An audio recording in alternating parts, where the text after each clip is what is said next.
성경 데살로니가 전서 5장입니다.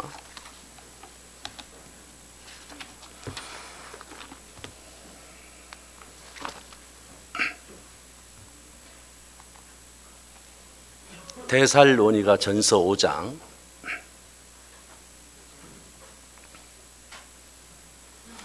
9절부터 23절까지 제가 읽도록 하겠습니다.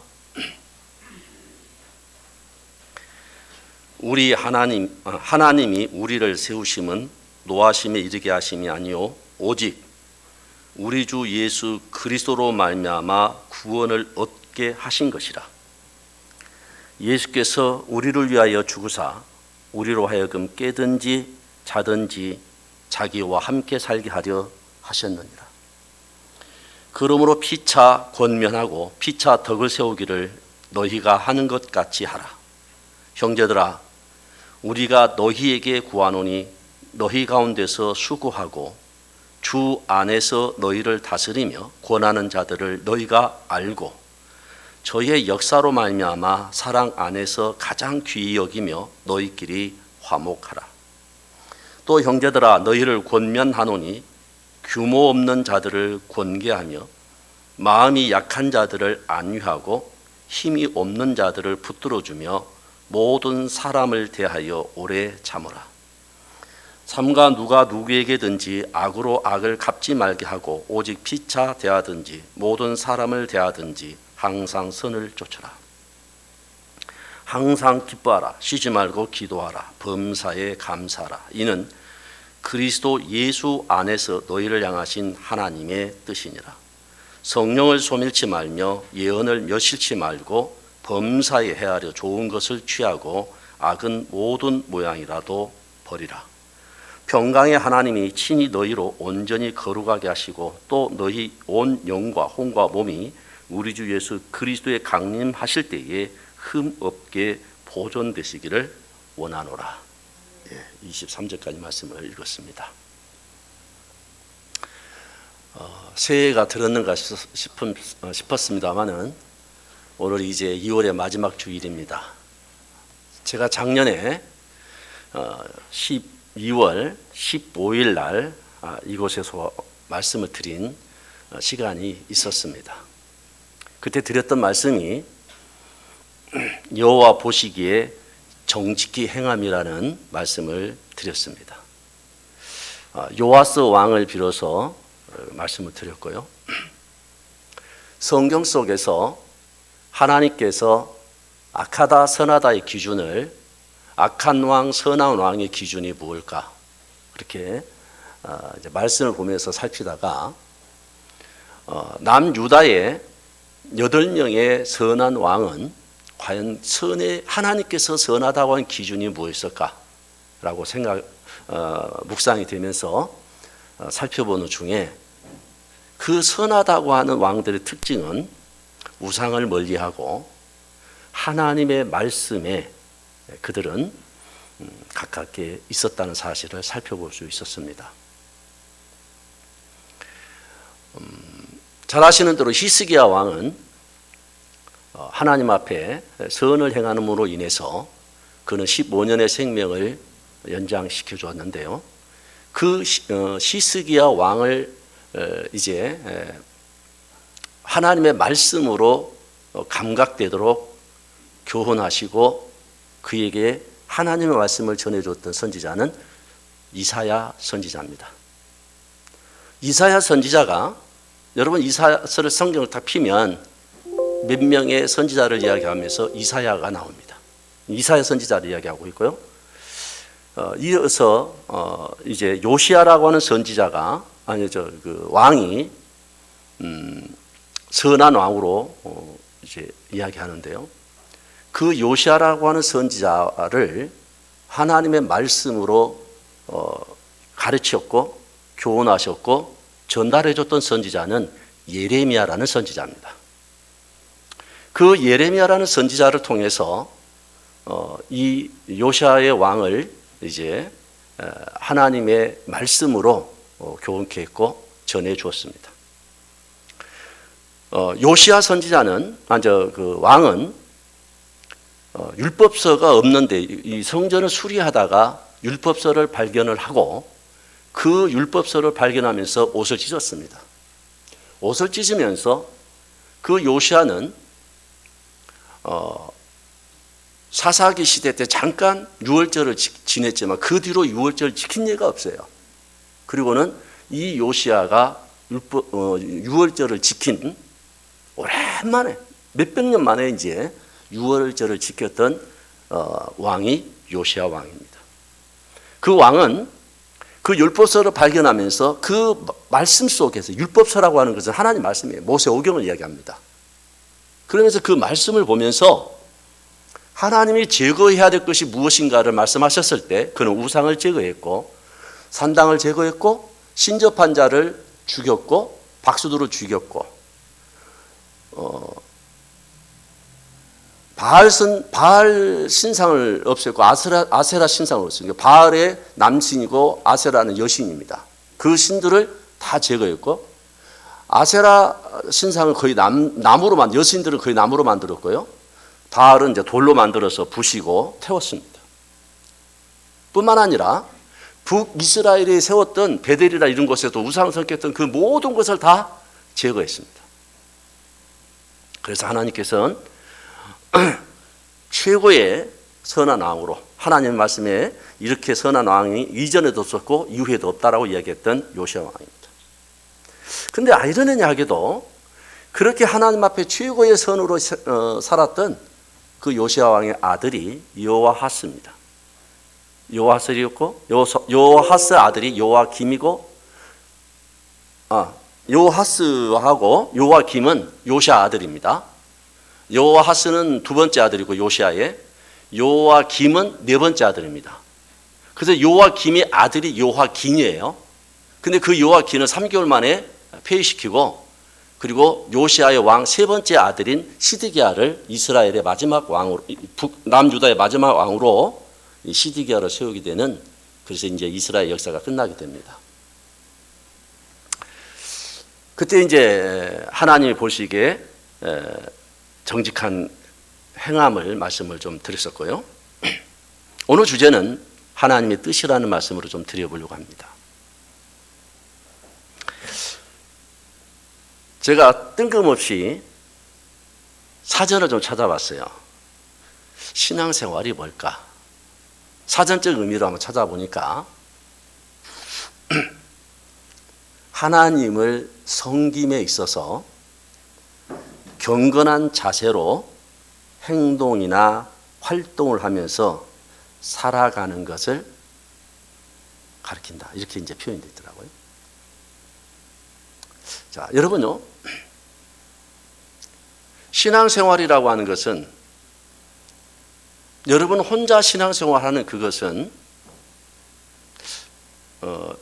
성경에서 말하는 연합하고 합력하고 협력하고 사랑하고 하는 것에 혼자는 사랑할 이유도 없고 연합해야 할 이유도 없고 누구를 위해서 내가 기도해야 할 이유도 없습니다. 이것은 수도사 신앙입니다.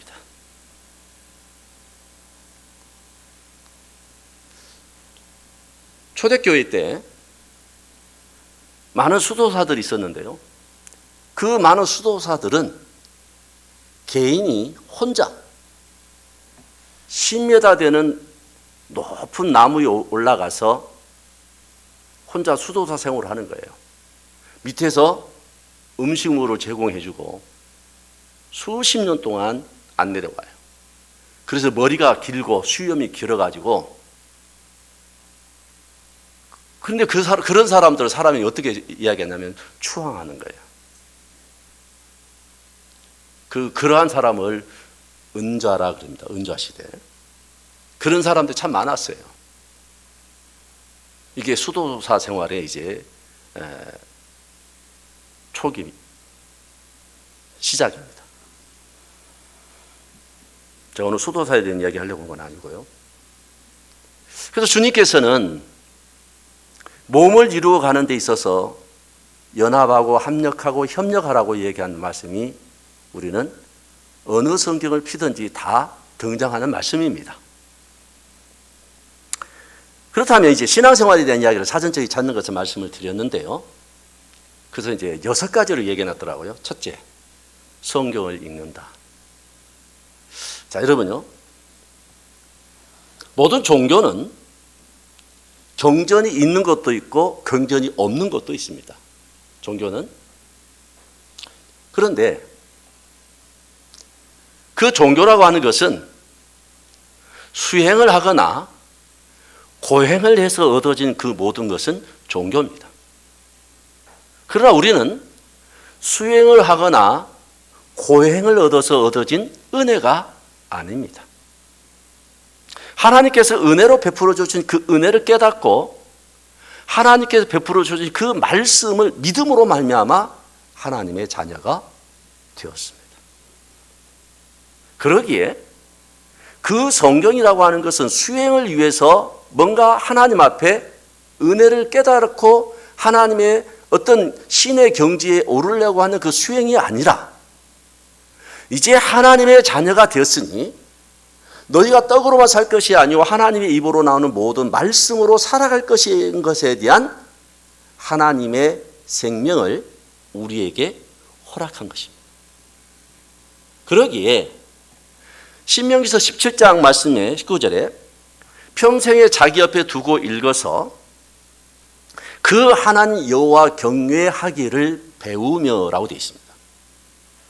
여러분요, 자녀가 여러분 다 그런 경험 있지 않지 않습니까? 어린아이가 삼촌을 아니면 아버지를 아니면 이모를 뺨을 계속 때린다. 그 아이가 이게 때리는 것이 잘못됐는지 잘 됐는지 기준이 있어 없어요? 예? 없습니다. 그래서 그 아이에게 수없이 교훈합니다. 가르칩니다. 이건 잘못된 일이라고. 그 아이가 아버지를 경외하거나 아니면 어른을 경외하는 그것은 자연적으로 생기는 것이 아닙니다. 그래서 히브리서에 말씀하시기를 어린아이와 장성한 자 이야기할 때 하나님의 말씀을 이제 어린아이와 장성한 자 이야기할 때 이제 의의 말씀을 경험한 자요. 그래서 의의 말씀을 경험한 자요. 그리고 장성한 자를 가르쳐 뭐라고 합니까? 선악을 분별하는 것이라고 표현했습니다. 그러면 여호와 경외하기를 배우며 이 율법의 모든 말과 그 규를 지켜 행할 것이라. 그렇게 말씀하시면서 그리하면 그의 마음이 형제 위에 교만하지 아니하고 좌로나 우로나 치우치지 않는다고 됐어요. 이 명령에서 떠나서. 자, 지금 제가 지금 드리는 말씀은 하나님의 자녀가 되었다고 하는 그것은 내 신분의 문제요, 내 존재의 문제입니다. 하나님의 자녀가 되는 것은 그렇지 않지 않습니까? 하나님의 자녀가 된 여러분과 저는 새 사람입니다. 속사람입니다. 그러면 새 사람과 속사람이 어디서 어디까지가 속사람이 어디가 어디서 겉사람입니까? 이 말씀은 조금 이따가 더 드리기로 하고요. 그래서 이 새 사람이 되었다고 하는 것은 신분의 문제요, 내 존재의 문제입니다. 그렇다면 삶의 문제는 이제 속사람과 새사람과 존재와 연결되어 있다는 사실입니다. 여러분도 저도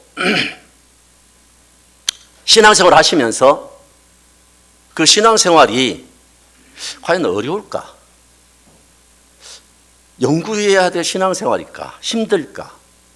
뭔가 또 다른 어떤 신비적인 것이 있을까? 아니면 뭔가 알 것 같고 모를 것 같고 하는 그런 애매한 것일까? 참 많이 고민했습니다. 자, 성경 마태복음 5장 11장 건너갑니다. 마태복음 11장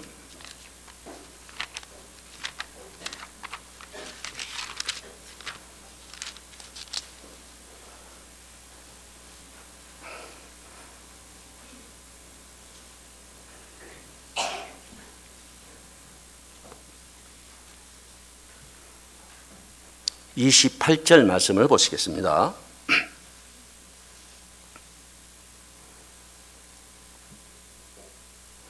수고하고 무거운 짐진 자들아 다 내게로 오라. 내가 너희를 쉬게 하리라. 나는 마음이 온유하고 겸손하니 나의 멍에를 메고 내게 배우라. 그러면 너희의 마음이 쉼을 얻으리니 이는 내 멍에는 쉽고 내 짐은 가볍다. 자, 여러분요, 아마 여러분 제 나이 또래나 그 정도 되신 분들은 멍에가 뭔지를 다 압니다. 자, 이 멍에는 보통 이제 소에게 메어진 멍에를 이야기할 때 소를 통해서 어떤 과거에는 농사를 짓는 데 아주 유용하게 이 소를 이용했습니다. 밭을 갈거나 논을 갈거나 할 때 그 쟁기나 아니면 짐을 실기 위해서 저희들 때는 어릴 때는 구름마라고 했습니다. 구름마. 오랜만에 들어보신가요? 구름마. 네. 그렇게 해서 이제 소에게 그 구름마를 얹어서 반드시 그 짐이나 그 쟁기의 힘을 전달하려면 뭘 씌워야 돼요? 멍에를 씌워야 되는 거예요. 그 멍에가 지금 누구라는 거예요? 지금 멍에가 누구를 이야기하고 있는 겁니까? 예? 누구요? 주님이시잖아요. 내가 자, 그 표도 있습니다. 여보세요. 다시 읽겠습니다. 29절. 나는 마음이 온유하고 겸손하니 나의 멍에를 메고 내게 배우라는 거예요. 지금 누구의 멍에를 메라고요? 주님의 멍에를 메라는 겁니다. 그런데 주님의 멍에를 메면 무거워야 되고 힘들어야 되는데 여기서 뭐라고 말씀하세요? 네?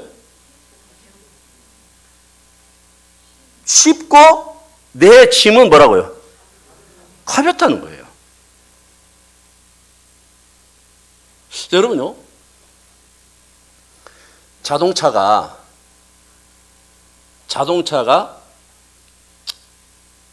속력을 내서 달리려고 할 때 제로백이라고 하는 그 자동차 시험을 할 때 그 실험하는 게 있습니다. 이 제로백은 스타트에서 100m를 몇 초에 돌파하느냐는 그런 제로백이라는 그 시스템입니다. 그래서 이제 연구하는 사람들이 엔진 시동을 걸고 부릉부릉 이제 엔진을 막 가동하면서 스타트를 딱 하면 100m를 몇 초 끊느냐 그 재는 게 있어요. 그래서 막 그걸 단축하려고 많은 노력을 하는데 어느 날 갑자기 전기차가 딱 등장했습니다. 전기차 시동 걸고 딱 출발하니까 과거에 수십 년 동안 연구한 제로백은 아웃이에요. 아무것도 아니에요. 전기차가 그냥 가본 거예요. 제로백 뭐 계산할 것도 없어요. 뭐가 말하는 겁니까? 그 안에 힘이 말하는 거예요. 여러분요, 비행기가 300명의 사람을 태우고 거기에 수많은 짐을 300명이 가방 한 개씩만 해도 얼마나 많아요? 거기다가 이 비행기에서 이제 옮기는 또 짐도 있어요. 수화물. 그걸 싣고 이 비행기가 지상에서 하늘로 나르려면 그 300명과 그 비행기의 무게와 그리고 모든 짐들의 무게를 이길 수 있는 뭐가 있어야 돼요? 힘이 있어요. 그러면 이 이길 수 있는 힘이 있으면 이게 가볍습니까? 무겁습니까? 예? 가벼워요. 여러분요, 저 어렸을 때 저 어머니를 초등학교 때 어머니를 도와서 땔감이 없었을 때 10km 정도 떨어진 아주 높은 산에 저희 시골에 가면 저 장수예요. 장수 803인 그 산이었는데 그곳에 그 도로의 이름이 비행기제입니다. 비행기제. 장수에. 지금도 그 도로가 포장돼서 다니는데요. 그 중턱까지 가서 나무를 해왔어요. 근데 제 초등학교가 뭔 힘이 있었겠습니까? 어머니는 뒤에서 잡고 저는 앞에서 끄는데 참 그때 생각하면 참 눈물 날 때도 있는데, 근데 그거를 내려오니까 망정이지 올라가라고 하면 어떻게 했을까요? 올라갈 수 있었을까요? 못 올라갑니다. 그런데 그 이후에 경운기가 왔어요. 경운기는 어때요? 그 짐을 싣고도 어떻게 해요? 올라갑니다. 지금 여러분 안에서 제 안에서 함께 하시는 그 주님의 멍에가, 주님의 힘이 그 모든 것을 나를 넘기고 이길 수 있도록 힘이 지금 되고 있느냐는 문제입니다. 버겁습니까? 안 돼. 주님의 힘이, 능력이. 자, 성경 골로새서 3장 보시겠습니다. 골로새서 3장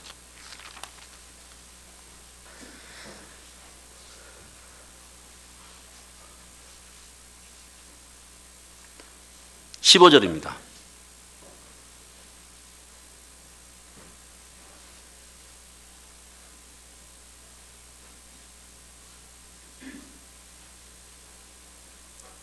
그리스도의 평강이 너희 마음을 주장하게 하라. 평강을 위하여 너희가 한 몸으로 부르심을 받았나니 또한 너희는 감사하는 자가 되라. 죄송합니다. 16절 같이 함께 읽어보겠습니다. 그리스도의 말씀이 너희 속에 풍성히 거하여 모든 지혜로 피차 가르치며 권면하고 시와 찬미와 신령한 노래를 부르며 마음의 감사함으로 하나님을 찬양하고 또 무엇을 하든지 말에나 일에나 다 주 예수의 이름으로 하고 그를 힘입어 하나님 아버지께 감사하라. 그를 힘입어서. 지금 주님의 멍에가 여러분에게, 주님의 멍에가 무겁다. 그러면 그것은 주님의 힘이 아니고 누구 힘이에요? 내 힘이에요. 여러분요, 비행기가 그 수많은 사람을 일으키시기 위해서 힘을 내지만 반대로 그 무게를 이길 수 있는 또 다른 힘이 있어야 될까요? 없어야 될까요? 네? 지금 비행기가 착륙을 합니다. 착륙을 하는데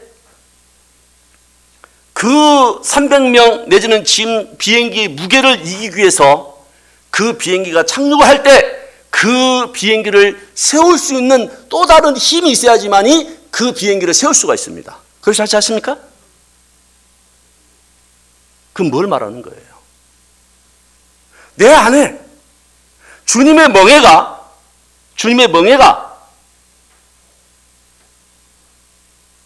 내게 가게 할 수 있는 힘도 있지만 서게 할 수 있는 힘도 있다 이 말입니다. 그러면 여러분요, 내게 멍에를 배우고 내게 배우라는 말은 무엇입니까? 자, 한번 소를 한번 생각해 봅시다. 여러분요, 소를 처음에 멍에를 맬 때, 소가 처음에 멍에를 맬 때 잘 가든가요? 쟁기질을 잘 하든가요? 짐을 잘 끌고 가든가요? 처음에 매면. 예? 잘 안 됩니다. 수없이 반복하고 훈련하고 교육합니다. 여러분요, 여러분의 주님의 멍에를 여러분이 맬 때 처음부터 잘 가시던가요? 예? 이걸 가르쳐서 배운다고 이야기합니다. 이 배운다는 말이 습관이 되다는 말입니다. 원어에는. 습관이 된다.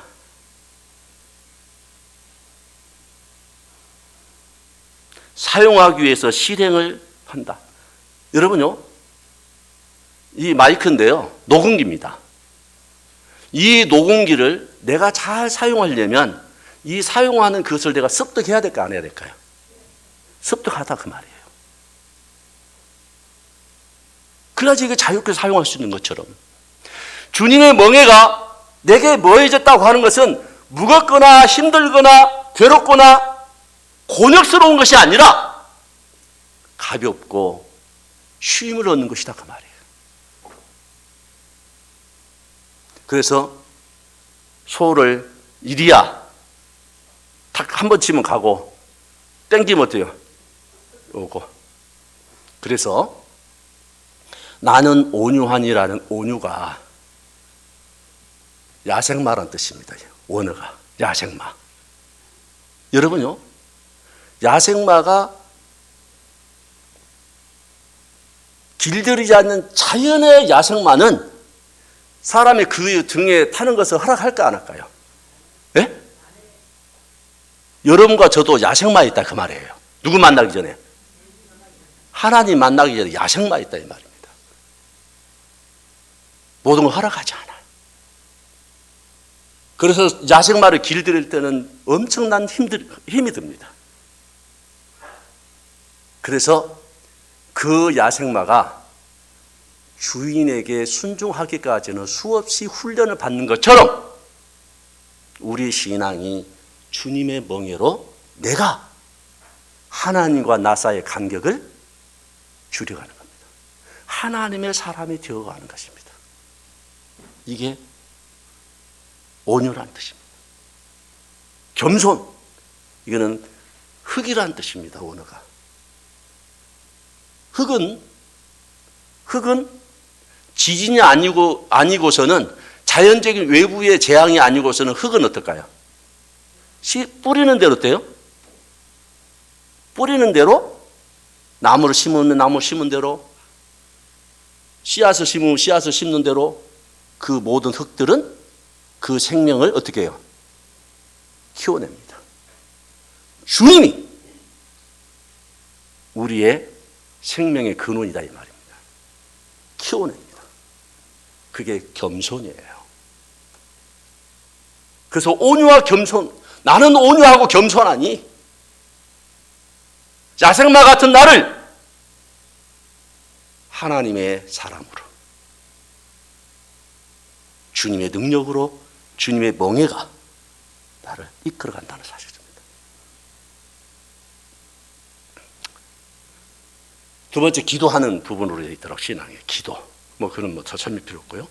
그리고 모이기를 힘쓰라. 여러분요,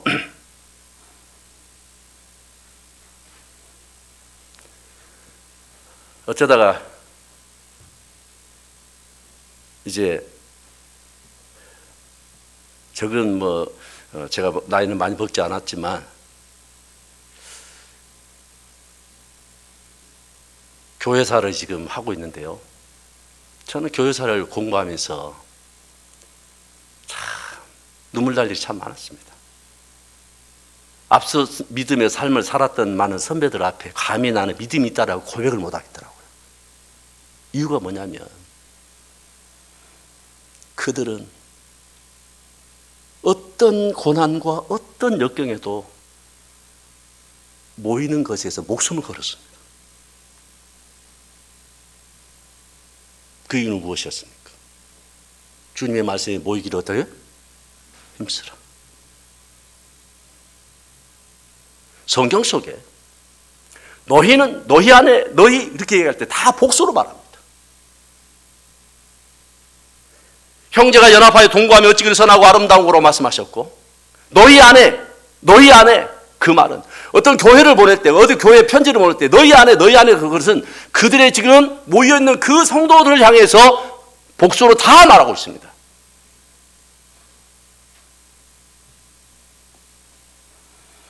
그들은 창끝과 칼끝을 피해서 높은 산, 히말라야 산, 아니야, 히말라야, 알프스 산을 도망가고, 그들의 잠자리나 그들의 먹을 것이 없어서 막 동사하고, 단지 동굴 같은 데 모여가지고 어떻게든 하나님 앞에 예배를 드리고, 모여서 서로 찬양하고, 시와 찬미와 신령한 노래들로 서로 화답하고, 말씀으로 뜨겁게 교제를 나누고, 그러면서 그들의 연합체를 이루어가는 그곳에, 그래서 알프스산 구석구석에 핍박받고 환난받고 죽임을 당하고 거기까지 쫓아와서 죽이고 하는 그 수많은 기념탑들이 굉장히 많아요. 이들이 왜 그랬을까요? 교제하는 것, 예배에 참석하는 것. 그리고 교회의 기능은 헌신과 봉사 위에 세워진 것입니다. 오늘 본문을 읽었던 말씀 데살로니가전서도 마찬가지입니다. 사도 바울이 3주 18일 동안 복음을 전하다가 그 유태인들에 쫓겨나서 베레아로 건너갔는데요, 그들은 약 6개월 이후에 데살로니가 소식을 듣고 편지를 보낸 내용이 데살로전서입니다. 그런데 그게 뭐라고 됐습니까? 너의 사랑의 수고와, 그 앞에 찾아보시다. 데살로니가전서 1장. 데살로니가전서 1장.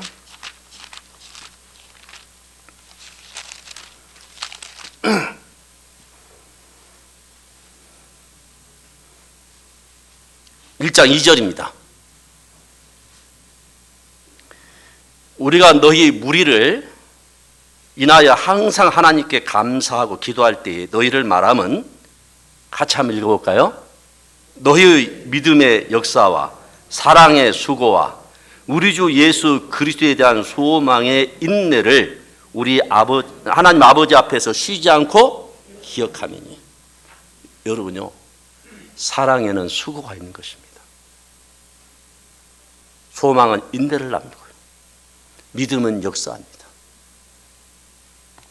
이 데살로니가 교회를 너의 믿음의 소문이 이렇게 전해졌다 이 말이에요. 여러분 생각해 보세요.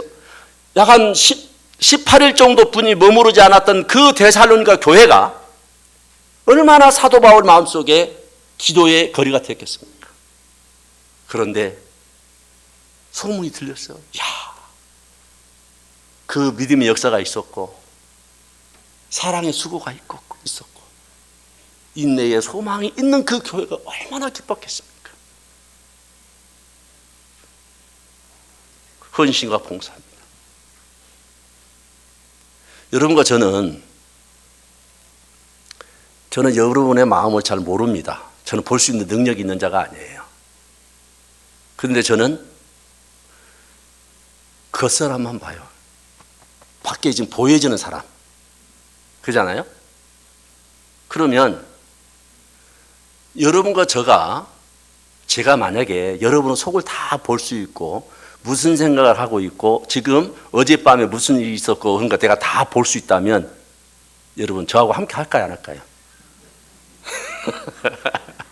예? 안 할 거예요, 그죠? 반대로 말하면 저도 여러분을 볼 수 있는 사람 저도 같이 할까요, 안 할까요? 예? 안 하죠. 당연히 안 하죠. 그런데 왜 그렇습니까?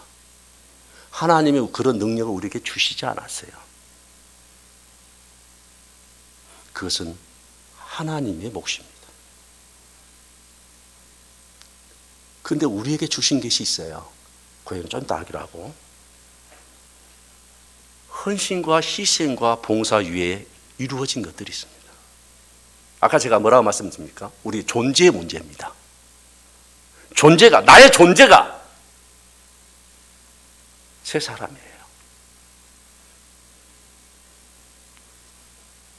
그래서 헌신과 희생과 수고를 우리는 볼 수밖에 없는 거예요. 그렇지 않습니까? 자, 이런 비유 드려도 정말 죄송합니다만은 교회는 요즘에 헌신이나 희생이 이제는 커집니까? 작아집니까? 예? 작아지고 있습니다. 그러면 교회의 생명력은 어떨까요? 작아질까요? 커질까요? 네. 뭐 대답 안 해도 상관없고요. 여러분요, 뭐 교회가, 그럼 교회라고 말할 수도 없겠죠. 하나님, 그 여자 하나님 계신 곳입니다. 근데 왜 그곳이 왜 이렇게 확장되고 왜 이렇게 커지고 있는지 여러분 이유 아십니까? 대표적인 예로 진도에 모 배가 전복돼서 수백 명의 사람의 생명을 앗아갔습니다. 근데 그곳에 달려가서 정말 아버지 같은 마음으로, 정말 어머니 같은 마음으로 그들에게 식사를 제공하고 그들에게 그렇게 따뜻하게 해줬던 그 단체가 그 단체예요. 그 사람이 지금 믿고 있는 내용이 틀리냐 옳으냐를 지금 따지는 것이 아니고, 지금 내 아픔과 함께 하고 있고 이 어려움을 함께 나누고 있고 헌신하고 수고하고 봉사하고 있는 그들이 지금 그들의 마음을 어떻게 했어요? 움직였다 이 말입니다.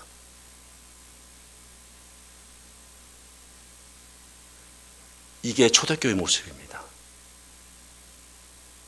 여러분요, 초대교회 때에 5천만 명이 초대교회, 약 한 300명 가까이 된 초대교회 때 5천만 명 가까이 죽었어요. 순교당했습니다. 중세 때 5천만 명, 종교개혁 때 루터를 비롯해서 칼뱅, 야노스, 이어서 쭉 그때는 한 5천만 명. 그러니까 약 1억 명 가까이가 순교를 당했는데요. 유럽의 인구의 5천만 명이면 대단한 인구입니다. 근데 왜 그들이 그렇게 순교를 당했을까요? 그들의 삶이 주님으로 인해서 그 삶을 살았기 때문에 그렇습니다. 나타나졌기 때문에 그렇습니다. 보여졌기 때문에 그렇습니다. 지금 나와 함께 했던 이웃이 어느 날 갑자기 잡혀가서 그 고통과 고난과 역경을 당하면서 그 죽는데, 과연 저들이 왜 그랬을까? 그들은 그들의 삶을 보고, 그래, 그들의 삶이 드러나고 나타났기 때문에 그들의 마음을 움직여서 나도 저런 믿음을 가져야겠구나, 저런 참된 진리의 하나님을 만나야겠구나 하는 것이 그들의 삶을 통해서 그들의 마음을 움직였다 그 말입니다. 그게 누구의 멍에입니까? 예? 주님의 멍에예요.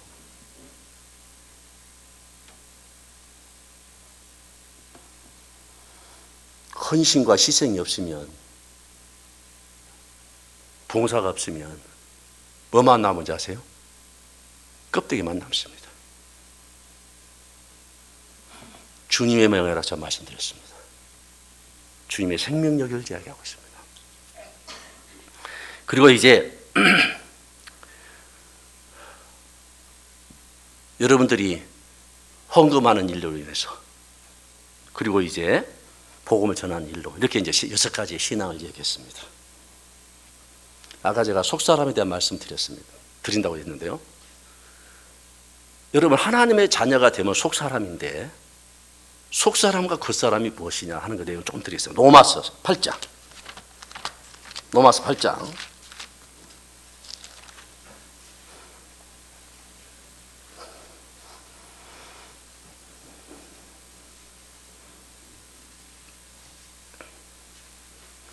자,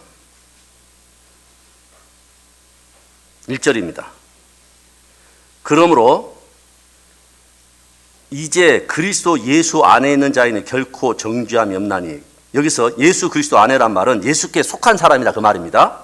2절, 이는 그리스도 예수 안에 있는 생명의 성령의 법이, 이게 다른 말로 표현하면, 이제 우리나라 말은 중국어 성경을 번역했기 때문에 좀 매끄럽지 못하거나 이해되지 못한 한자적인 의미가 있기 때문에 그 당시에 이해가 됐는지 모르지만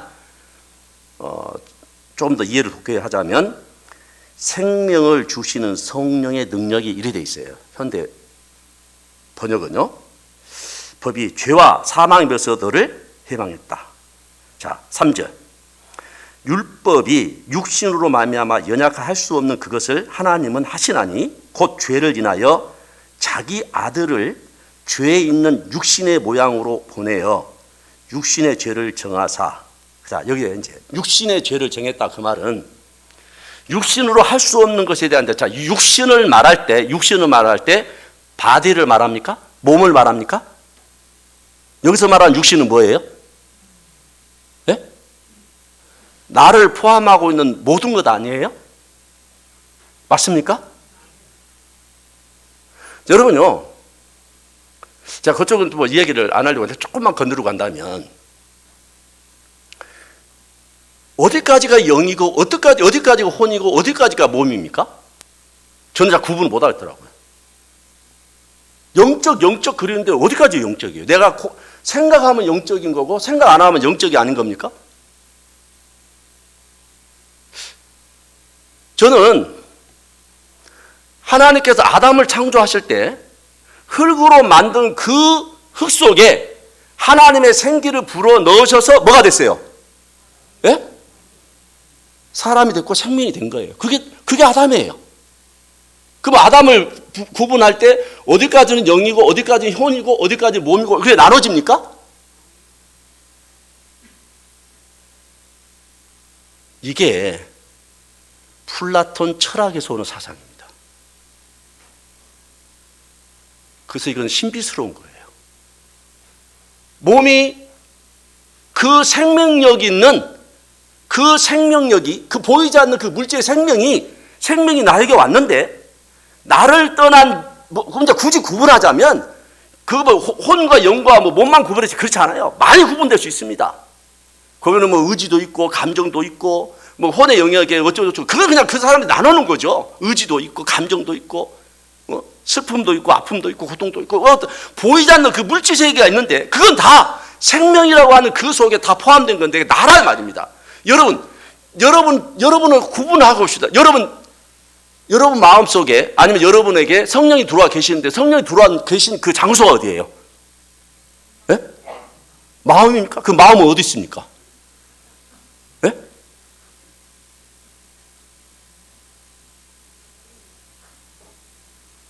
내게 있는 거예요, 내게. 구분할 수 있는 게 아닙니다. 또 깊은 이야기가 돼서 좀 나중에 혹시 기회가 되면 말씀드리기도 하고요. 그래서 여기서는 육신이라고 하는 것은 바디를 말하는 게 아니고 지금 그 사람, 나라고 하는 그 전체를 말하고 있는 거예요. 그래서 육신이 율법이 육신으로 말미암아 연약할 수 없는 그래서 하나님 하시나니 곧 죄를 인하여 자기 아들을 죄 있는 육신의 모양으로 보내어 육신의 죄를 정했사. 그러면 바디의 몸만 정한 것이 아니고 나의 모든 것을 어떻게 해요? 해결해 줬다 이 말이에요. 그러면서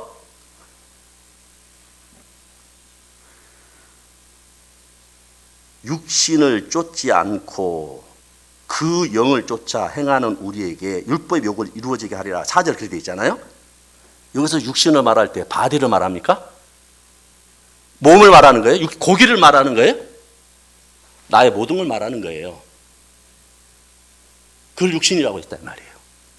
그것이 내가 옛날에 있었던 옛사람을 포함할 때 이 고기만 말하는 것이 아니고 내 사상이나 내 의지나 내 모든 것들 나를 다 포함한 거예요. 그래서 육신을 쫓지 않고 그러니까 내가 하나님의 자녀로 거듭나기 전에 옛사람을 쫓지 않고 그의 영을 이게 바로 주님입니다. 그래서 다른 성경 버전에는 그의 영을 뭐라고 되냐면 성령님을 따라 사는 사람 그렇게 되어 있어요. 그러니까 원에는 성령님을 쫓아 사는 행하는 이란 말은 사는 이란 말이에요. 사는 우리에게 율법의 요구를 이루어지게 하라. 율법의 요구가 무엇입니까? 율법의 요구가 뭐예요? 하나님의 자녀로 거듭나게 하는 거. 하나님의 자녀로 거듭났으면 어떻게 해야 되는 거예요? 하나님 앞에 구별된 삶을 살아가기 위해서 거룩하게 되는 거예요. 구별된 삶을 살아가는 거고 서로 사랑하는 거고. 그래서 물었잖아요. 예수님이 와서 어떤 법이 제일 크냐? 주 요 하나님 사랑하고 내 이웃을 내 몸과 사랑하는 것이 모든 걸 다 들었다고 안 들었다고요? 들었다고 얘기합니다. 그럼 6절 보십니다. 그러면 육신의 생각은 그랬을 때 바디 몸이 그냥 생각하는 것이 아니라 나라고 하는 내가 옛사람이 아니면 새사람이 여러분 생각만 하면 사망이 옵니까? 이게요 원어에는 이렇게 번역되어 있어요. 육신을 따라 살면 그렇게 되어 있어요. 육신을 따라 살면 이게 생각한다 그 말은 그렇게 살아간다 그 말이에요. 살면 사망이요. 영의 생각은 그 생각이란 말이 아니고 영을 따라 사는 거 그 말이에요. 성령을 따라 살면 생명과 평안을 누린다. 그러니까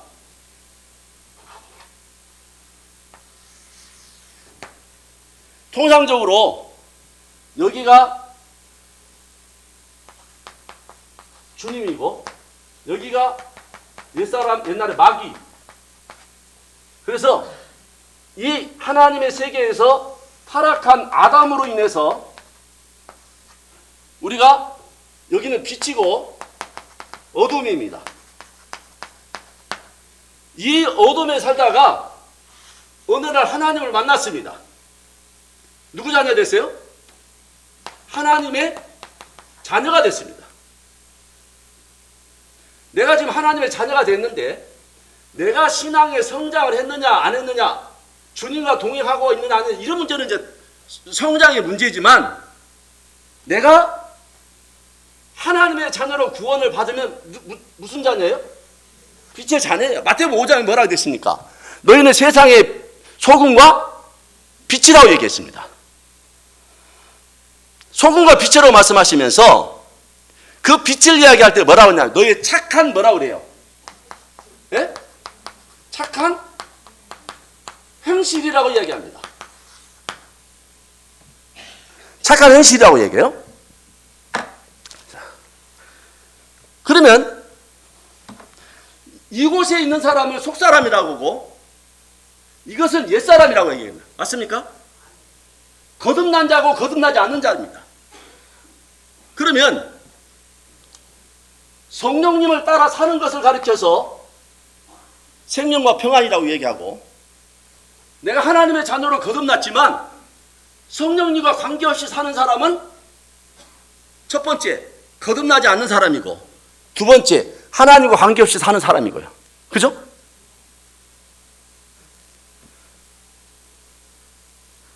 그래서 생각만 해서 되는 것이 아니다 이 말입니다. 그러면서 7절 보십니다. 육신의 생각은, 그 말이 무엇입니까? 육신적으로 살아가는 사람은 그 말이에요. 그냥 여러분 생각만 하면 원수가 되고 생각만 하면 사망이고 그럽니까? 아니에요. 육신을 따라 사는 사람이라고 되어 있어요. 육신을 따라 사는 사람은 그렇게 되었습니다. 원수가 되고 하나님의 법에 굴복할 수도 없는 사람이에요. 그 다음에 8절 보십니다. 육신에 있는 자들은 하나님을 기쁘시게 할 수 없느니라. 오늘 제가 주제가 하나님 뜻입니다. 자, 그래서 옛사람과 속사람인데요. 이제 이게 나의 존재고 내가 속해 있는 곳입니다. 그러나 성장의 문제나 성숙의 문제는 그분이 주님께서 역사해 주시고 인도해 주시고 자라감으로 이루어지는데, 고린도전서 뭐라 했습니까? 물 주는 이나 심는 이나 아무것도 아니로되 오직 자라나게 하시는 분 누구라고요? 하나님입니다. 그러나 각각 자기 일을 한 상이 있다고 없다고요? 물 주는 일도 심는 일도 상은 각각 그 주님의 영역이고, 자라나게 하시는 분 누구예요? 하나님이다 이 말입니다. 그래서 성장은 여러분에게 제가 여러분을 자라게 할 수 있는 능력이 저한테는 아예 없는 인간이에요. 제가 여러분에게 말씀을 들으면 제가 자라나게, 저는 착각 속에 사는 때가 있었습니다. 옛날에 제가 말씀도 교제해주고 내가 막 가르쳐주고 하면 좀 할 것 같아요. 착각 속에 살았어요. 그게 아니고 물 주는 역할을 끝나고, 여러분요, 여러분 자녀에게 젖을 줄 때요,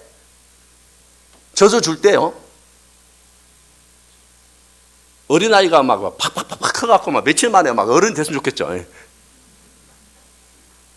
근데 그렇게 자라게 할 수 있어요, 없어요? 없습니다. 그걸 자라게 하시는 분 누구예요? 하나님이에요. 신앙도 그래요. 그래서 겉사람은 이제 거듭나지 않는 사람 겉사람 얘기하고요, 옛사람이라고 얘기하기도 합니다.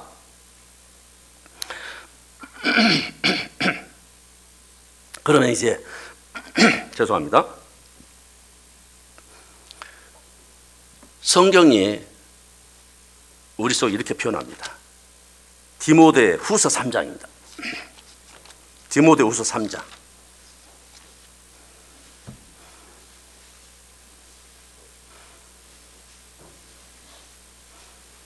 16절입니다.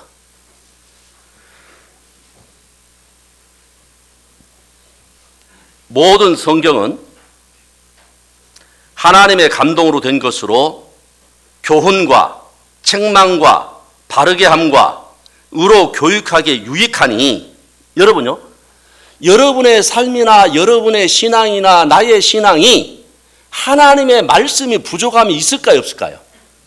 네? 이 말씀이 여러분 안에서 부족함이 있을까요? 어제 저희들 이제 수업하는 속에서 이제 우리 정성 목사님 이제 수업이니까요, 설교가 아니고, 성령님의 음성은 성경을 벗어나는 음성이 있을 수 없다, 그렇게 얘기하더라고요. 제가 아멘 했습니다. 성령님의 음성은 성경의 메시지를 벗어나지 않아요. 그 이유는 무엇이었습니까? 여러분 안에 성령님께서 보혜사, 요한복음 14장에 뭐라 하죠? 보혜사는 거예요. 보호하시고 은혜를 주시고 가르쳐 주시는 분이 성령님이에요. 그 성령님이 여러분 안에 거하시고 저 안에도 있습니까, 없습니까? 있습니다. 내가 그것을 수양하거나, 내가 수행하거나, 뭔가 고행을 하거나, 내가 어떤 뭔가를 그렇게 해서 성령님 역사가 있는 것이 아니고, 성령님 우리 안에 거하시면서 우리에게 내 형편이 어떻든 간에 주님께서 내게 은혜를 베풀어 주시고 가르쳐 주시고 교훈하시고 책망하시고 바르게 한다, 이 말입니다. 그 이유는 무엇이었겠습니까? 이어서 보겠습니다. 17절. 이는 하나님의 사람으로 뭐라고요? 온전케 한다는 말이 완벽하다는 뜻이 아니에요. 여러분요, 완벽하다고 하는 그런 개념이 아니라 온전케 된다고 하는 그 개념은 5살 아이가 5살 수준에 이르렀을 때에 그 아이가 부족한 거예요, 아니면은 그 정상인 거예요? 그걸 말하는 겁니다. 근데 그 어린아이, 5살 어린아이를 가지고 어른의 수준에 요구를 하는 그것은 문제가 있는 거잖아, 요구하는 사람이. 그러니까 여기서 말하는 온전케 한다고 하는 것은, 갓 태어난 아이가 온전한 건 뭐예요? 팔이 다 붙어 있느냐? 예? 발이 붙어 있느냐? 손가락은 다 있느냐? 코는 앞에 있느냐? 눈은 그대로 붙어 있느냐? 이게 확인해야 안 해요? 그게 온전하다, 이 말입니다. 근데 그 아이에게 완벽한 걸 요구하는 것은 요구하는 사람이 문제지. 그러면 그 온전케 된다고 하는 그것은 계속해서 과정 속에 있다, 이 말입니다.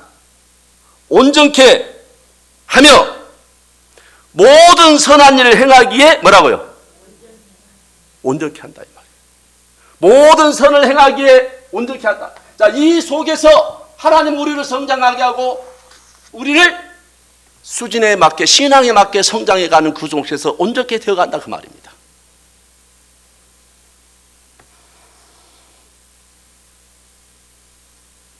여러분요, 성장할 때 이 주님 안에 있는 이것으로, 또는 하나님의 형상이라고 얘기합니다. 주님의 형상. 여기서 또 뭐 주님을 닮아간다, 또는 주님의 마음을 가졌다, 이렇게 표현을 하잖아요. 요 속에서만 가능한 일입니다. 자, 그런데 여러분요, 주님을 닮아간다고 하는 그것은 요 바디를 말합니까? 내면의 세계뿐만, 내 삶 모든 것이 포함된 거예요. 그렇지 않습니까? 다 포함된 겁니다. 그러면 이렇게 얘기해 봅시다. 자, 제가 오늘 이 부분을 조금 연결해서 말씀 좀 드리겠습니다. 고린도전서 13장을 봅니다. 고린도전서 13장.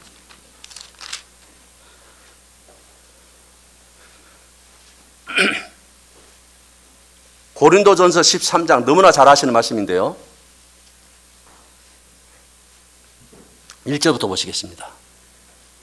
내가 사람의 방언과 천사의 말을 할지라도 사랑이 없으면 소리나는 구리와 울리는 괭가리가 되고, 2절, 내가 예언하는 능이 있어 모든 비밀과 모든 지식을 알고 또 산을 옮길 만한 모든 믿음이 있을지라도 뭐가 없으면요?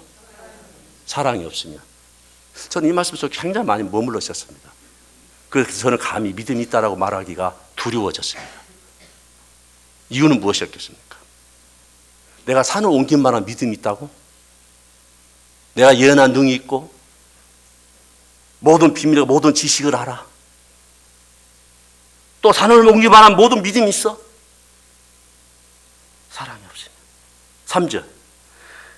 내가 내게 있는 모든 것으로 구제하고 또 내 몸을 불사르게 내어줄지라도 뭐가 없으면요? 사랑이 없으면 내게 아무 유익입니다. 그러면 성품을 담는다는 게 뭘까? 사랑이 뭘까? 여러분 요한일서에 보면 하나님의 속성을 뭐라고 표현했어요? 사랑이라고 얘기하잖아요. 하나님께서 구약의 율법에 사랑을 얘기하고 예수님께서 내가 너에게 새 계명을 주니 너는 서로 사랑하라고 얘기하고 계속해서 사랑을 얘기하고 있습니다. 에베소서 3장인가요? 사랑의 뿌리를 받고 터가 굳어져서 능히 그리스도의 사랑을 알아. 그 넓이와 깊이와 높이와 깊이를 깨달아. 그리스도의 장성을 분량하게 장성하게 원하는데요. 하나님의 세계에 있는 그 사랑의 넓이를, 사랑의 높이를, 사랑의 길이를, 그 말은 무엇입니까? 하나님의 사랑이 생명인 거잖아요. 하나님의 사랑이 생명이고 하나님의 사랑이 속성이고 하나님의 사랑이 우리가 닮아가는 그 세계잖아요. 그러면 그 사랑이 있으면 제가 아까 말씀드렸습니다. 그것을 구분할 수가 없다고 돼 있어요. 그 저예요. 그렇게 얘기하면서 사랑은 뭐예요? 여러분, 사랑은 달콤한 겁니까? 때로 그렇죠. 그러나 사랑은 뭐예요? 아픔입니다. 사랑은 고통입니다. 사랑은 기다림입니다. 그것을 그의 성경이 말하고 있는 거예요. 오래 참는 겁니다. 교만하지 않은 겁니다. 그게 주님의 생명이에요. 여러분이 사랑을 깨닫기 전에는 내가 주인이 돼서 내 마음대로 살았지만은 이제 주님의 명예가 뭐예요? 주님이다 이 말입니다. 그래서 그 사랑 속에서는 내가 사랑의 깊이가 얇냐 높냐 여러 개인적인 차이가 있을 수 있습니다. 그러나 사랑은 생명이에요. 오래 참는 것. 여기 있는 사랑을 얘기합니다. 온유하고 투기하는 자가 아닌되고 자랑하지 않고 교만하지 않고 무례 행동하지 않고 자기 유익을 굳지 않고 성내지 아니하고 악한 것을 생각지 않고 불의를 기뻐하지 않고 진리와 함께 기뻐하고 모든 것을 참으며 모든 것을 믿으며 모든 것을 바라는 것이다 그랬어요. 그렇게 얘기합니다. 사랑은 베드로후서 1장입니다. 베드로후서 1장.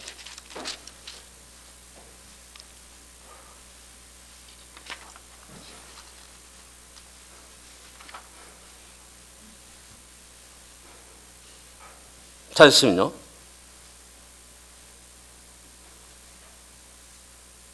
4절 봅니다. 이로써 그 보배롭고 지극히 큰 약속을 우리에게 주사 이 약속으로 말미암아 너희로 정욕을 인하여 세상에서 썩어질 것을 피하여 신의 성품에 참여한 자가 되게 하려 하셨으니 신의 성품에 참여한다고 하나님의 성품에 참여한다고 그랬습니다. 근데 거기서 뭐라고 했습니까? 5절 이러므로 너희가 더욱 힘써 너희 믿음에 뭘요? 덕을. 이 덕이라고 하는 단어가 오이코도메, 아레테 이렇게 표현이 되어 있는데요. 로마서나 고린도전서에 있는 그 덕은 무형의 건물이라는 뜻입니다. 무형의 건물. 그러니까 함께 연합하는 교회의 무형의 건물들이 연합해서 지어져 가는 것을 덕이라고 그래요. 그런데 여기서 이야기하는 덕은 개인의 성품을 말하는 건데 주님의 성품으로 믿음의 덕을, 그 다음에 덕이 뭐예요? 지식의 절제를, 절제의 인내를, 인내의 경건을, 경건의 형제 우애를, 형제 우애를 위해 뭐를요? 사랑을 공급해라. 하나님의 사랑을 공급해라. 여러분요,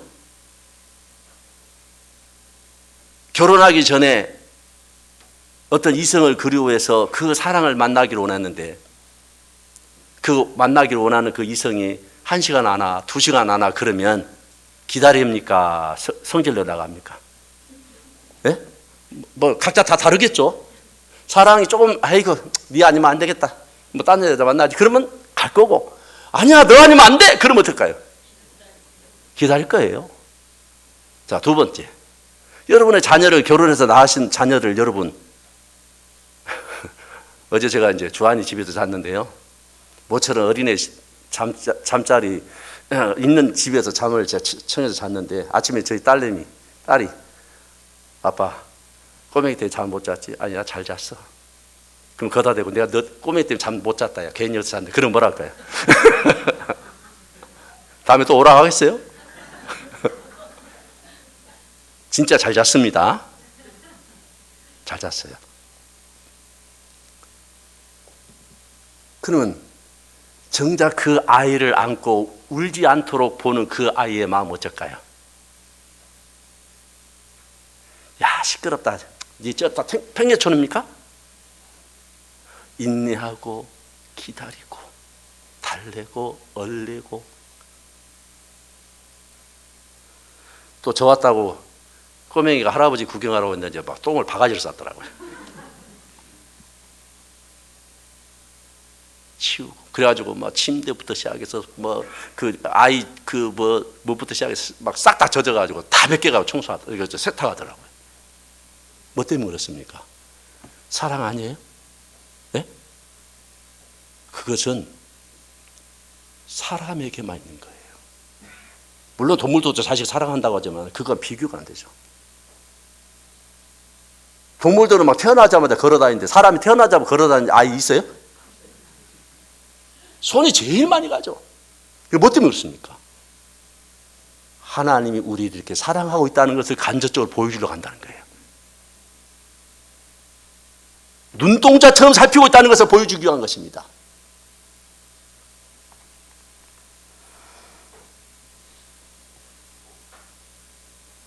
그래서 사랑은 하나님의 속성인 거예요.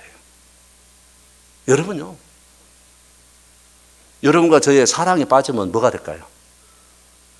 짐승이에요. 사람의 탈을 쓰고 사는 짐승이에요. 사랑입니다. 왜 전도하십니까? 사랑이에요. 왜 교회 안에서 연합하고 내가 상대방을 위해서 나보다 더 낫게 여기고 귀하게 여기고 사랑으로 옷 입으라고 얘기합니다. 골로새서 3장에 보면 그렇게 자세히 기록됐습니다. 사랑으로 서로 용납하고 사랑으로 옷을 입어라. 주님의 사랑으로 옷을 입을 때 그걸 넘을 수 있습니다. 자, 주님의 능력이 주님의 은혜가 여러분에게 어떤 시험이 오고 어떤 문제가 생기고 어떤 고난이 오고 어떤 역경이 오고 그런 것이 있을 때 주님의 그 힘이 주님의 능력이 여러분에게 멍해가 되지 않으면 여러분의 주님의 멍해가 되지 않으면 내 힘이 더 커. 내 상황이 더 커. 내 감정이 더 커. 내 어려움이 더 커. 내가 본 것이 더 커. 그러면 주님의 능력은 내게 지금 약해져 있습니까? 커져 있습니까? 예? 약해 있어요.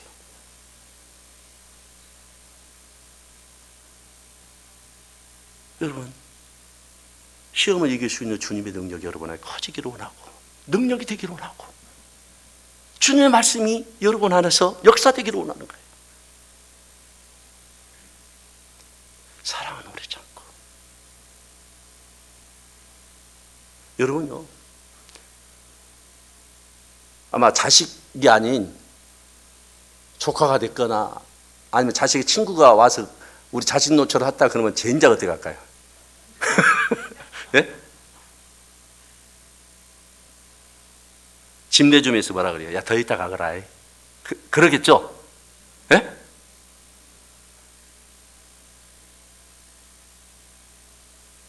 자식은 원수이면서도 끝까지 생명으로 사랑으로 있는 거예요.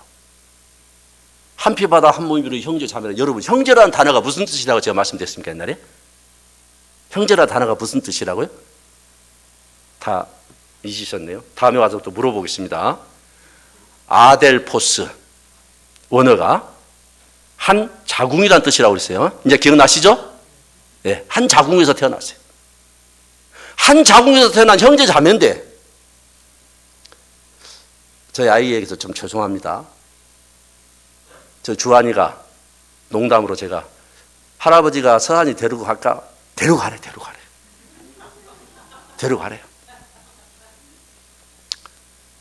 그러다 이제 오늘 또 물어봤어요. 어저께도 물어보고 오늘 또 물어보네.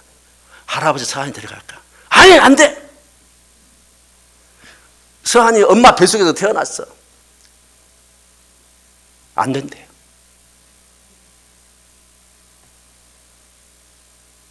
그 꼬맹이도 그렇다 이 말이에요.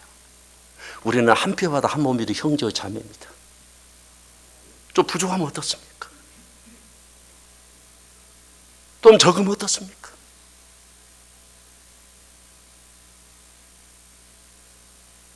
믿음으로 조금 더 나아가지 못하면 어떻습니까? 여러분, 믿음이 있노라 하고 행함이 없으면 뭐라고 얘기해요? 예? 저는 감히 믿음에 대해서 이야기 못한다고 말씀드렸잖아요. 믿음이 있노라 하고 행함이 없으면, 차라리 믿음이 있노라고 말 안 하면 그냥 행한 거 안 볼 건데, 나 믿음이 있어? 나 그렇게 살아? 근데 보니까 뭐예요? 아이고야, 야고보서 있잖아요. 행함이 없는 믿음은 무슨 믿음이야? 죽은 믿음이라고 얘기합니다.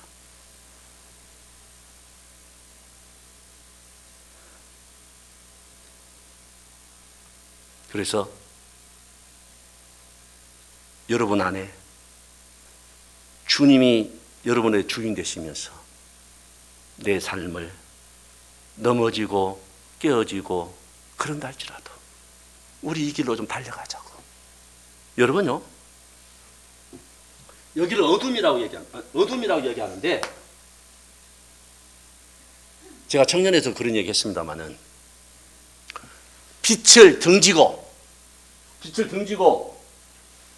어둠을 몰아집니까? 아니면 어둠에 있습니까? 예? 그 뭐 뭐라 말하지 그거는요. 그런데 주님을 등지고 계속해서 몰아내면 어둠이 안 물러져 가요. 주님을 빛으로 주님의 인도하심으로 가면 어둠은 어떻게 할까요? 물러나요. 빛의 안에 있다고 하는 것은, 빛의 인도함을 받고 있다고 하는 것은 주님의 지금 말씀과 주님의 대면으로, 주님의 말씀 안에서 주님의 인도하심으로 내가 빛 안에 있다 하면 어둠은 뒤로 물러가는 거예요.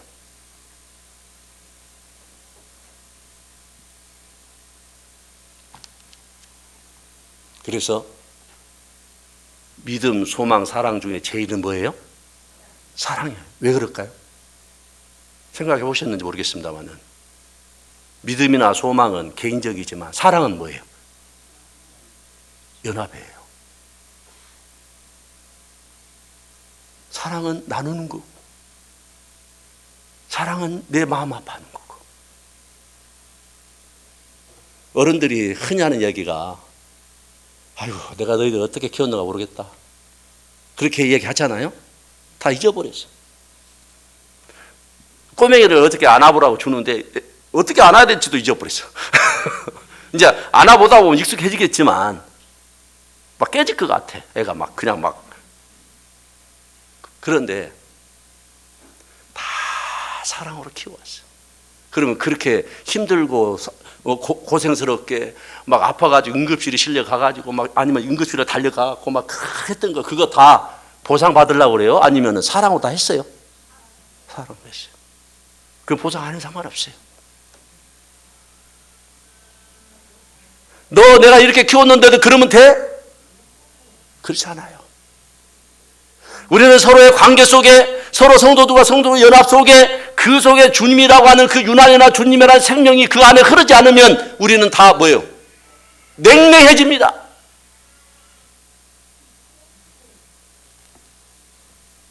오늘 본문을 읽었던 말씀 데살로니가 전서를 건너가겠습니다. 오늘 연관된 말씀이기 때문에 그냥 잠깐 설명하고 마치도록 하겠습니다.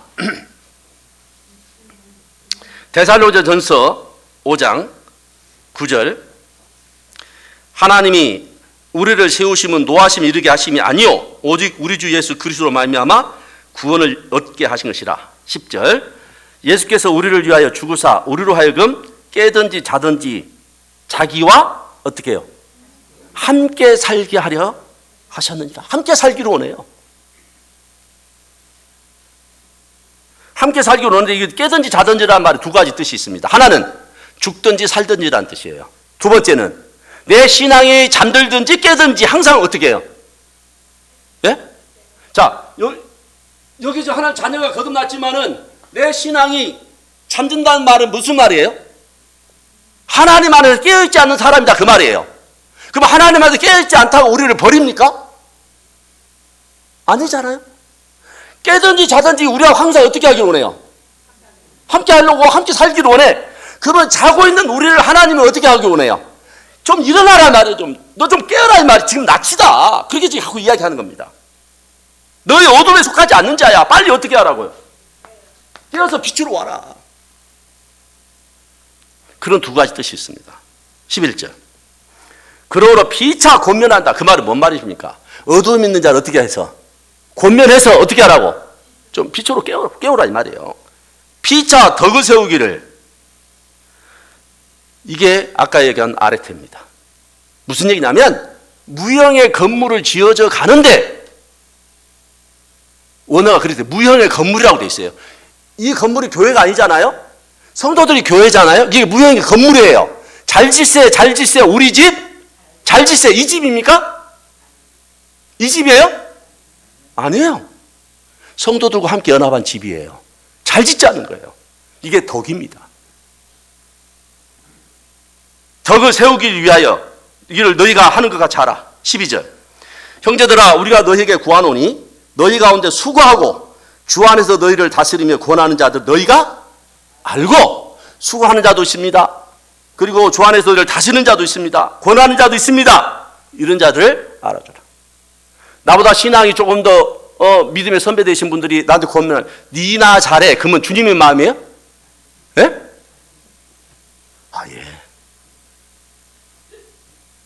저는 요즘에 참 젊은 친구들한테 많이 배웁니다. 저보다 훨씬 더 잘하다고 다들. 뭐 수업 발표하는 것도 그렇고 진짜 뭐 그냥 밑배반은 칭찬이 아닙니다. 제가 조금만 더 나이를 덜 먹었더라면 하는 어제도 그런 얘기 했습니다만은 수업 시간에 이 시간이라도 할 수 있어 감사하지만 한 10개 오면 막 20개 한 8개 날라가 버리고 2개 간신히 남았는데 그것도 희미해. 근데 옛날 왜 이렇게 잘 생각나는지. 그래서 치매 환자 이랬었구나. 간접적으로 제가 경험하고 있습니다. 여러분 안 그러시죠? 그래서 그런 분들을 좀 알아주고 나보다 더 남을 낳게 해주고. 12절 말씀드렸고 13절, 저의 역사로 말미암아 사랑 안에서 가장 귀히 여기며 너희끼리 뭐라고요?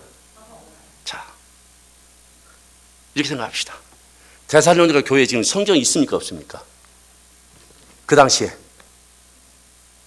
없습니다. 구약 성경만 있어요. 그들 속에 요 데살로니가 편지를 보내면서 그들의 삶을 지금 교정하고 있고 그들의 삶이 하나님 앞에 영광이 되도록 그들에게 데살로니가 전서 한 권 보낸 그걸 가지고 신앙생활을 하기에 부족할까요? 아니면 넘칠까요? 예? 저는요 빌립보서 성경 한 권만 가지고도 제가 신앙생활 하는데 너무 벅차요. 어쩔 때는 막 성경을 넘어가다가 막 거기서 계속 읽고 싶어. 어떨 때는 어떤 성경 읽다가 막 그 속에 푹 빠져갖고 막 한 번 또 읽고 또 읽고 또 읽고 그 막 거기에 막 머물고 싶은 거예요. 그 교회의 문제, 이것을 연합해서 만든 것은 각각 교회마다 문제가 조금씩 다르니 그것을 연합해서 만든 것에 감사합니다. 고린도 교회는 고린도 교회의 문제, 빌립보는 빌립보 문제, 에베소는 에베소의 문제, 골로새는 골로새의 문제, 골로새 교회는 천사 숭배 사상이 있었기 때문에 그랬고, 빌립보는 빌립보대로. 그러면서 거기에 적당한 말씀을 보내주셨다는 것입니다.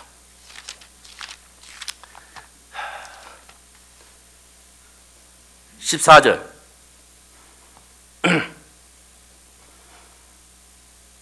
또 형제들아 너희를 권면하노니 규모 없는 자들을 권계하며, 나무래면 그 말이에요. 권계한다는 말은 나무래다 그 말이에요.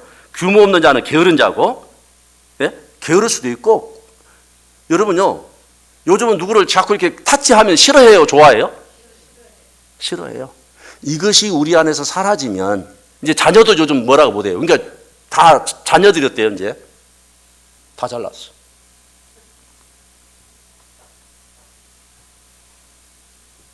권면을 못합니다. 권면하고, 왜? 주님의 마음으로, 주님의 심장으로 권면할 수 있어야 돼, 서로가. 그잖아요. 저도 참 힘듭니다. 마음 상할까봐. 참.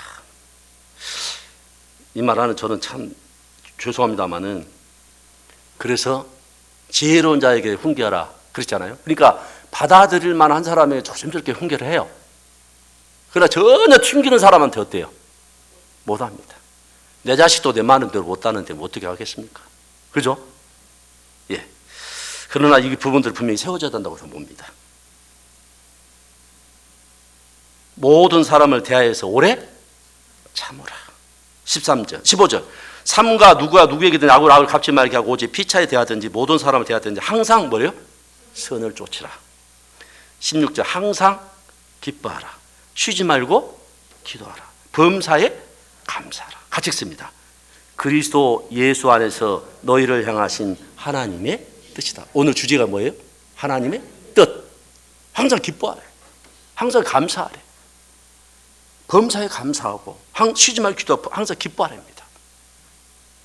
이 조건은 주님의 멍에를 맸을 때만 가능합니다. 왜? 쉽고 가벼운 것이기 때문에. 그 능력이 그걸 초월하기 때문에. 19절. 성령을 소멸치 말며. 이 소멸치 만다 그 말은 성령님이 여러분 다 거하시잖아요. 예? 여러분 누구하고 대화를 나눌 때 서로의 대화에 포커스가 맞지 않고 서로의 이야기로 계속 주장을 하면 여러분 마음이 답답해진가요? 은혜로워진가요? 예? 답답해지죠? 막 가슴을 치잖아요? 답답해서? 네? 그 말이에요. 성령님이 안에 거하시는데 성령님이 너무 답답하대. 이게 성령님을 여러분 안에서 거하시는 그분이지만 성령님 그냥 계세요. 그냥 나를 가리키고 은혜로 주시고 그리고 이제 보호하시고 그런 성령님이신데 가만히 계셔요. 성령님 하나님이에요. 성령이 그 안에서 너무 답답해하셔. 답답하게 하지 마라. 소멸치 말라. 20절. 예언을 멸시치 말라. 이 예언이란 말은 내일 여수교회 비가 옵니다. 그런 말이 아니고 하나님의 말씀은 이런 뜻입니다. 그런 것을 가리키는 걸 여기서 이야기하는 예언이란 말입니다. 하나님 말씀이 이런 겁니다. 하나님 말씀이 이런 뜻의 은혜의 말씀입니다. 이렇게 얘기하는 거예요. 21절. 범사에 헤아려 좋은 것을 취하고 악은 모든 모양이라도 버려라. 23절 같이 읽습니다. 평강의 하나님이 친히 너희로 온전히 거룩하게 하시고 또 너희 온 영과 혼과 몸이 우리 주 예수 그리스도에 강림하실 때에 흠 없게 보존되시기를 원하노라. 이제 굳이 구분하자면 그냥 나예요. 다 내가. 여러분 영 따로 혼 따로 육 따로입니까? 아니에요. 나예요. 다.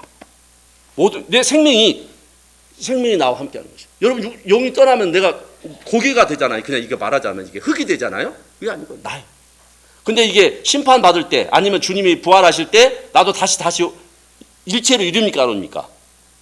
지옥 갈 때도 일체로 이루고 천국에 있을 때도 같이 어때요? 다 살아나잖아요. 평강의 하나님이 친이라고 됐습니다. 평강의 하나님이 친히 너희로 온전히 거룩하게 하시고 또 너희 영과 혼과 무리 주에 강림하실 때 흠없게 보존하시기를 원합니다. 저는 오늘 하나님의 뜻이 무엇이었습니까? 여러분 안에서 주님의 말씀이 능력이 되고 주님이 나의 빛이 되고 생명이 되고 나가 주님 앞에 나는 어떤 존재냐는 것입니다. 어떤 존재로 살아갑니다. 그랬을 때 주님의 생명은 여러분 안에서 사랑으로 이루어져 가고 여기 말씀이 여러분 안에서 저 안에서 살아있기를 원하고 역사되기를 원하고 평생에 자기 옆에 두고 읽기를 원하시면서 여러분이 정말 내가 믿음으로 살아가는 사람. 그래서 성경에는 의인은 오직 뭘로 살아래요? 믿음으로 살아라고 얘기합니다. 믿음이라는 것은 내가 하나님 앞에 속하는 거예요. 내가 하나님 앞에 연합되는 겁니다. 네. 오늘 함께 나눴던 말씀 감사드리면서 기도하시겠습니다. 사랑과